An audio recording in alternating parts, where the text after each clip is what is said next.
Coucou à tous, c'est Naïma.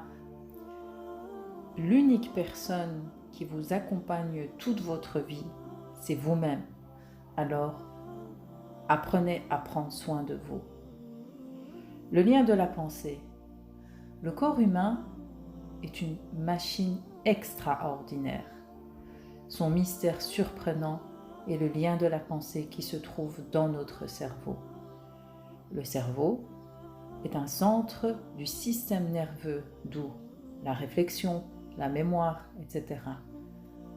On sait que le cerveau est constitué de deux hémisphères, le lobe droit et le lobe gauche, tous deux reliés par des liaisons comme l'hippocampe, la mémoire, et l'hypothalamus, la liaison entre le système nerveux et le système endocrinien, qui donne son importance par le biais de la glande endocrine, l'hypophyse.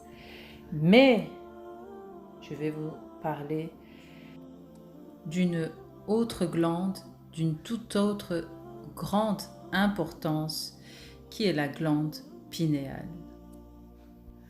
La glande pinéale joue un rôle primordial et considérable du comportement humain. Cette glande très importante peut nommer, voire pas du tout dans les écoles, les universités, très malheureusement. On la surnomme aussi épiphyse, qui pour moi n'est qu'autre qu'un mot caché ou insoupçonné. Sa fonction est particulièrement surprenante, mais connue de certains ancêtres millénaires. Elle mesure environ moins d'1 centimètre de long et placée un peu au-dessus d'entre les deux yeux, à hauteur des oreilles au milieu du cerveau. C'est une glande endocrinienne. Elle sécrète et régule la mélatonine, l'hormone du sommeil. Dans cette coupe d'images, on voit que la glande ressemble à l'œil d'Horus. Est-ce que cela vous dit quelque chose, le troisième œil? Vous l'avez déjà sûrement entendu. Je vais vous développer. Pinéal vient du mot pin, P-I-N, qui a l'apparence d'une minuscule pomme de pin. Certains ont utilisé la forme de la pomme de pin sous forme de savoir, d'éclairage, voire même divin, dans le cas des superstitions. Exemple, dans l'histoire de l'humanité, remontant à plus de 5000 ans avant Jésus-Christ.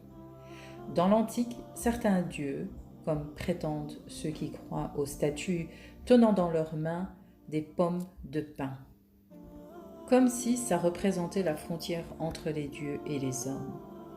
Dans la Mésopotamie, des sculptures représentaient des pommes de pin entre deux serpents. En Asie, dans les monuments, la pomme de pin était située sur la tête de Bouddha. Au Cambodge, ce sont des énormes toits en forme de pin conifères qui ne poussent pas dans ces lieux. Et enfin, en Europe, le Vatican, tout juste au centre de la cour du Vatican, se trouve une énorme statue en forme de pin qui date du second siècle après Jésus-Christ et se retrouve également sur le spectre du pape. C'est un symbole fort et puissant, celui du lien entre le monde physique et spirituel, entre la terre et les cieux, entre les hommes et les statues. Dans le Coran, il y a presque 15 siècles avant, Allah, Dieu, l'unique de l'univers et de toute créature, le mentionne. Dans la sourate 21, les prophètes, verset 33, « Et c'est lui qui a créé la nuit et le jour, le soleil et la lune, chacun voguant dans une orbite. » Et quelle est la définition de l'orbite? L'orbite est une cavité osseuse dans laquelle se trouve le globe oculaire, le nerf optique. Une autre définition, courbe décrite par une planète autour du Soleil et par un satellite autour de sa planète. Une autre définition, sphère d'action, influence de quelqu'un, d'un pays, peuple dans l'orbite de la puissance américaine par exemple, ou de l'Europe, Dans le modèle planétaire de l'atome de Bohr, chacun des niveaux d'énergie d'un électron. Comme je disais, nous sommes entourés d'énergie et c'est à vous de choisir votre énergie. Et pour trouver votre centre spirituel et énergétique, il suffit de rentrer en vous-même. Ceux qui ne se trompent jamais sont ceux qui ne font rien du tout. Certes, c'est un long travail personnel, mais très bénéfique pour le développement de soi. Et les savants et philosophes de lumière ont essayé de l'exprimer, mais très peu connu. Malheureusement, on ne l'enseigne pas à l'école. Les gens pensent que vous êtes fou si vous parlez de choses qu'ils ne comprennent pas.